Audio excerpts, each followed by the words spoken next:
When I first arrived to the United States, I only had pocket Quran that my mother gave me.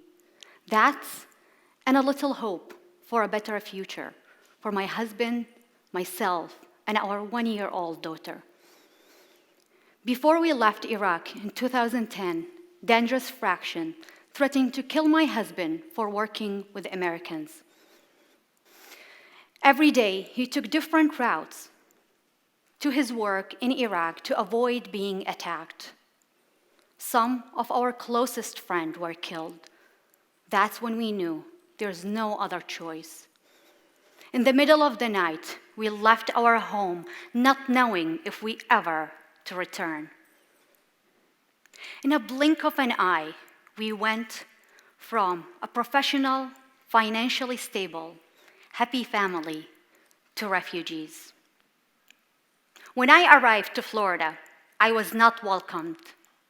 In fact, I faced even more discrimination and dehumanization because of what people saw on the surface: a Muslim woman wearing hijab. We thought we were escaping to safety, but instead, we were greeted with cursing, name-calling, even someone pretended to shoot me. I was terrified.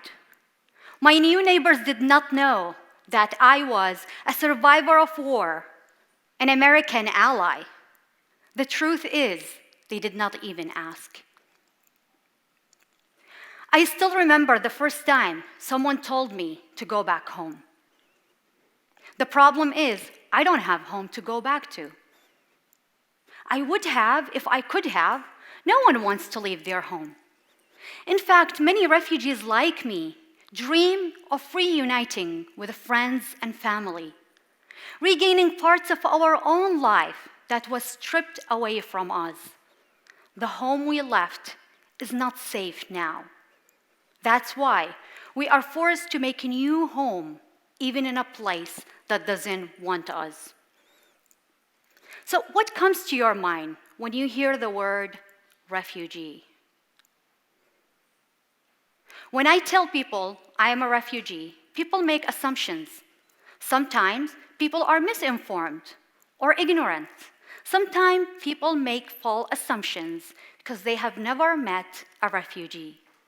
Well, here I am.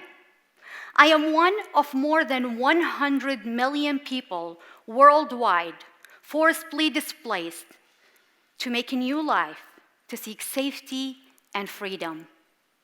One day, we are living in our own homes peacefully, and the next day, we are homeless. Many refugees come here with essential professional skills. And when we come, we assume that we will be welcome for all the way we could contribute. Yet, oftentimes, our expertise and profession are not welcomed and valued. So what it means for someone to welcome and value refugees? By listening to us as we tell you who we are and how capable of enriching our community culturally, socially, and economically. By creating a space for actual refugees to lead you in the work. In Iraq, I was a successful engineer. In the US, I was offered a job in housekeeping. No one asked me what my profession was, nor what my background education was, not even what I could or wanted to contribute. Refugees' contribution can be life-saving, literally. Refugees served as healthcare workers, food providers, online teachers, manufacturers of essential goods during the pandemic. We did it because we want to serve our new communities, despite the fact that our expertise in education is not yet formally recognized in the US. But it's not just about what refugees can give. It's also about what you can receive. The beautiful gift of learning about someone and someplace in you. Recognizing, remembering, truly seeing the full beauty of what all refugees can offer. Today, my family is thriving and engaging in shaping our community. Today, I am not only changing, but strengthening how our community could welcome others. I'm proud of all of the many things I was able to achieve in partnership with other refugees, community leaders in more than 20 states around the country. And my job has included making sure that refugees have no barriers to use their profession and medical skills from back home.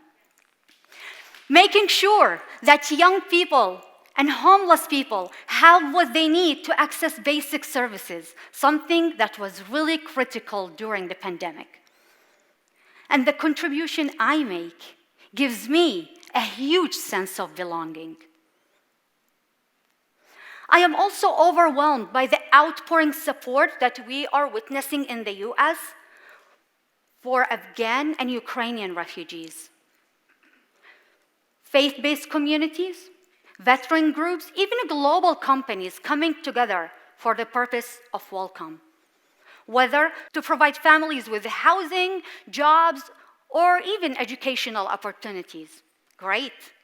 But we should do the same thing for refugees coming from all across the globe.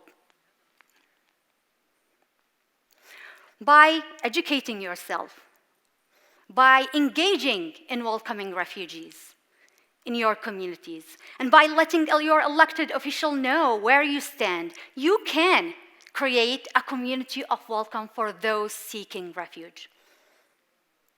When I arrived to the United States, I only had pocket Quran and a little hope.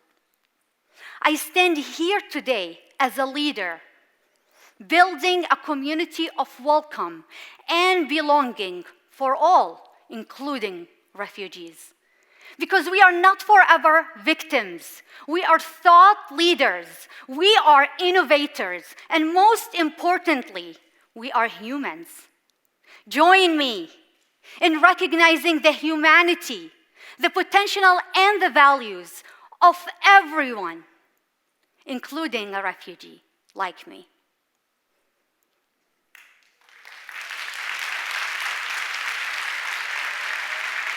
Thank you.